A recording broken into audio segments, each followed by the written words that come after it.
Uganda has been waging Africa's longest-running war for over 20 years. I think it's 23 years.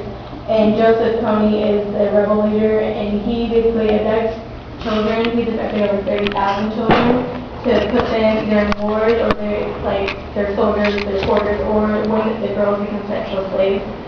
And these kids that are soldiers, they're forced to kill many people. Sometimes they're forced to kill their own families, that they kill their parents and their siblings. And in the last several months, Kony has ordered artillery fighters to abduct over 1,000 more children, or kill 1,000 more children and abduct 500. And 200 of these children were abducted on Christmas Day. And there was another abduction just 2 weeks ago. And so this war is still happening, it's still going on. And we tried 6 different peace treaties with Joseph Kony, but during all of these treaties, he's been behind, still saying other attacks. So we feel like if this bill is passed, it's the best way, it's the best solution. What's the bill number? 1067. It's asked in the Senate? Yes, S 1067. Who's the sponsor of that bill? Brownback and Feinberg. It's a bipartisan issue. There's not a one-sided issue. Both sides are. And can you just give us a brief summary of what the bill asks for? Sure. The bill basically entails 3 components. Number 1, we need to have President Obama set up a comprehensive plan to take Joseph Kony out of power. The peace talks clearly have not worked. We need to go a different route. Sorry to interrupt. Is it a sense of the Senate resolution, the bill, or is it? It doesn't matter. Okay. You could just keep going. So basically, 1, remove Joseph Kony from power. 2, bring these children home that have been removed from their families, bring them back. And 3, we need to find a way to establish lasting peace, not only in Uganda, but Joseph Kony has now spread to a 4-nation region. And so we need to basically try to help protect and reestablish that Central African area. Okay. Well, certainly we will look at this bill and bring it to the senator's attention to see if he'd like to support it. He's definitely taken an active interest in Darfur issues, when it comes to Africa as a whole, and he signed on to many pieces of legislation regarding that specific issue. So this is, something he's taken an interest in the past regarding human rights in Africa and foreign policy. So we'll definitely bring this bill to his attention as well. And I just want to share a more personal aspect to the problem. It actually is affecting the southern Sudan and the Darfur region because Kony is so widespread in his attacks. My family actually runs a charity over in Kampala, Uganda, and we have slum children in schools and stuff. And there's so many stories of former abducted children and stuff. And I'd just like to share one.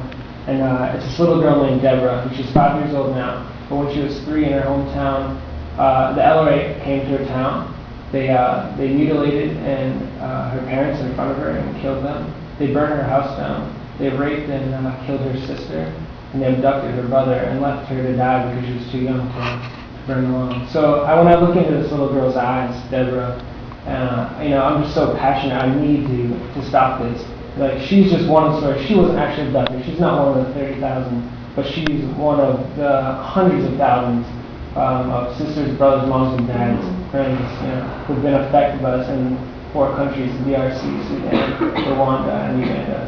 So we really need to end this. And it's been going on for 23 years, and that sounds like, we haven't been able to solve it in 23 years. But right now is a perfect time to strike. He has barely any troops, barely any power. He's hiding in the forest. We just need some simple things from the United States government, and it'll be over. We have what it takes, it seems.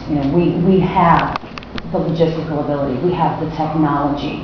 I know that obviously funding gets to be an issue, but Brownback and Feinberg didn't even found a way to pay for this. They have some of the money, that they have a suggestion of how to help to pay for it. So really the time is now with what we can offer them. They have tried on their own to solve these issues, and they can't do it alone. They need us to step forward. And I feel like if we wait, we're asking not only for a harder and a harsher situation for those people in Central Africa, but we're asking for more terrorist problems. You know, President Bush put Joseph Kony on the terrorist list in 2001. He placed him there, and he's still in power. And I think we really have a good opportunity that it would actually probably cause less economic havoc right now to go and address it, rather than to wait. And I also worry that this could become like a safe haven for terrorists, if they see that this is a region where they can go and be. I mean, we see what's been happening in Somalia. If we let this happen again throughout 4 nations, it's going to have an impact on everybody. Well, you know, this definitely has been an issue. I think I met with this group, I think last year, maybe the year before. So this has been an issue that for some time has been a problem. And, you know, just as the United States has taken a more active role when it comes to Darfur because of legislation in Congress, you know, this is something that's important as well. So we will definitely bring it to the Senator's attention to ask for his support on this bill. Do you know with 1067, is it currently going to be considered within foreign relations, or do you know where it is in the process, or is it, when was it produced? It was just recently produced, I believe, in May. It was April or May. Okay. We'll have a look at it. Here, get that really easily. One last thing, this is from them actually as well. This is just a pre-written letter written by IC, Invisible Children Enough and all that. It's on the second page down. Okay. But that front page says like a really quick and brief summary on everything we kind of said here. And then there's the 2 walls supporting it, the 22 other organizations that are backing us here today and backing the bill. And then that last thing is just a really quick thing from Secretary of State Hillary Clinton. So this is a separate letter that they're asking people to sign on to? Yeah, pretty much. Okay. It's a really quick, like, hey Hillary, like, we appreciate everything we've done, help us out, and like, it's just kind of a pre-written. Okay, oh, it says here who the contacts are for that. Yeah, Great. So that's all written out for you guys. Okay, thank you. That's really helpful for us to have. Dan, is there anything else you'd like to say? No. No, does anyone else have any questions for us or anything you'd like to add? Well, we definitely need to follow up. Should we follow up with? Here, with is there someone I should give my card to? I have a few, not enough. Can I please have one down here? Okay, we pass this down to her. I have, let's see, 3.